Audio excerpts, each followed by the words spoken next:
Online হোক বা offline কাজের ক্ষেত্রে আমরা অনেক সময় আমাদের আশেপাশের মানুষ পাড়া প্রতিবেশী এসব ভেবে কিন্তু অনেক রকমের কাজই করি না। কিন্তু সত্যি বলতে আমাদের যখন বিপদের সময় আসবে তখন কিন্তু আমাদের আত্মীয় স্বজন পাড়া প্রতিবেশী তেমন একটা সহায়তা করবে না। আমাদের নিজের যতটুকু পরিমাণ আছে তা দিয়ে কিন্তু আমাদের বিপদের সময় এগিয়ে যেতে হবে।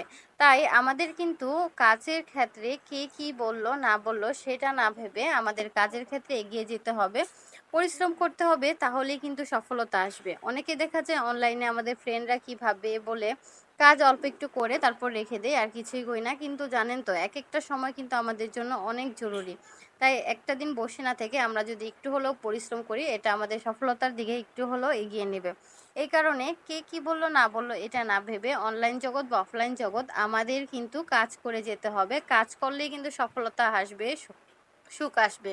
কে কি বলল না বলল এটা দেখলে কিন্তু কোনো